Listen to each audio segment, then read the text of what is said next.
Le but de cet atelier est de créer un lien entre des valeurs que l'on va insérer dans la colonne A vers une feuille personnalisée, et ce en utilisant des événements de Visual Basic sur les cellules qui sont le clic, que l'on appellera l'événement Selection Change, et le double clic. Donc nous allons dans le code de la feuille, la première feuille, nous prenons l'événement, nous sélectionnons l'événement Selection Change. Donc si l'adresse de la cellule visée est égale à l'adresse de la cellule B1,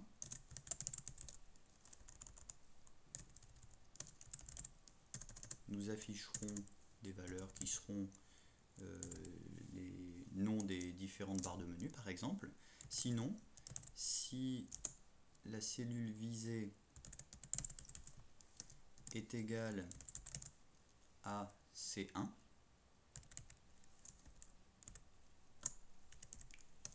nous effacerons toutes ces valeurs.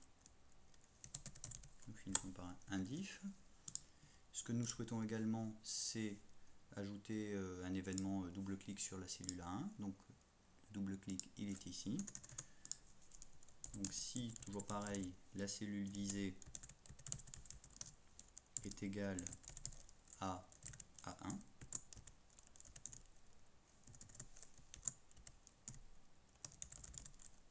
alors nous afficherons la user form. Nous pouvons mettre sur une même ligne puisqu'il n'y a qu'une commande userform1.show. Donc nous allons créer maintenant le code pour afficher les différents noms des barres de menu via une boucle for i variant de 1 à application.commandbar count. N'oublions pas le next. Et dans la feuille 1, la première feuille,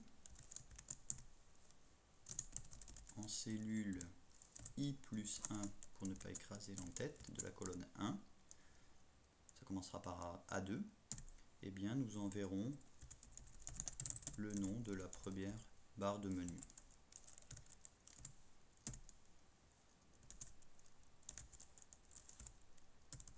Sinon, si l'on clique sur la cellule B1, alors on souhaite effacer toutes ces valeurs.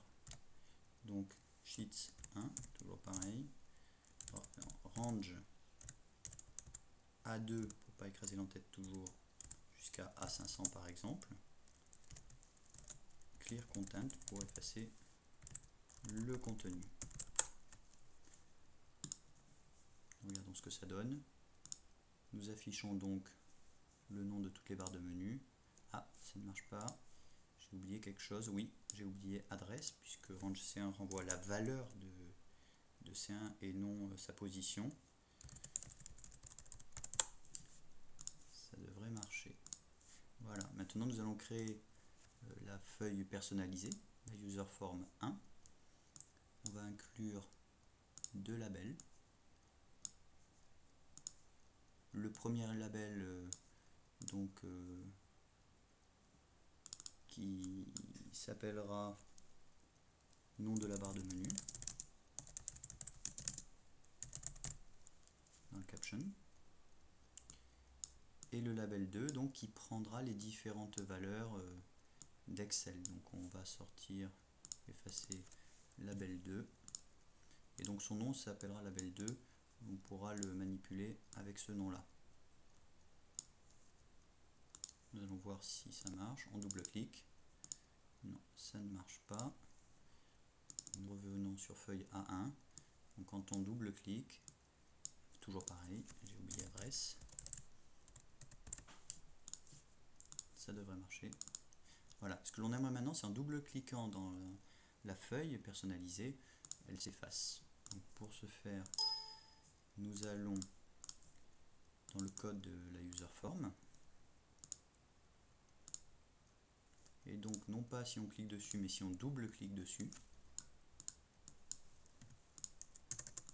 on souhaite que la user form 1 se ferme. Avec l'instruction hide. Nous vérifions. vérifions. Ça marche très bien. Maintenant, donc, nous souhaiterions que ces valeurs soient envoyées vers le label 2 qui est ici. Pour ce faire, il faut déjà rendre cette feuille personnalisée non modale, parce que comme elle est modale, il faut absolument la fermer pour pouvoir intervenir ici. Donc nous allons dans les propriétés de la forme user1, il y a marqué show modal, on double-clique pour rendre cette propriété false, et ainsi nous pouvons cliquer à côté et donc sélectionner une ligne et envoyer la valeur de la colonne A vers la user form. Donc il s'agit de l'événement selection change, puisque c'est quand on clique sur une cellule qu'il va se produire cette mise à jour dans la fenêtre personnalisée.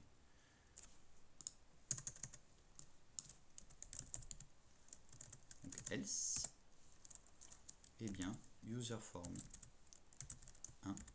1.label2 caption prend la valeur de la première feuille de la cellule identifiée par la même rangée que la target en colonne 1, la colonne A. Nous vérifions, ça marche très bien, et quand on double-clique ici, elle se ferme. Voici, le tuto est fini, est terminé. J'espère qu'il vous a plu. Au revoir.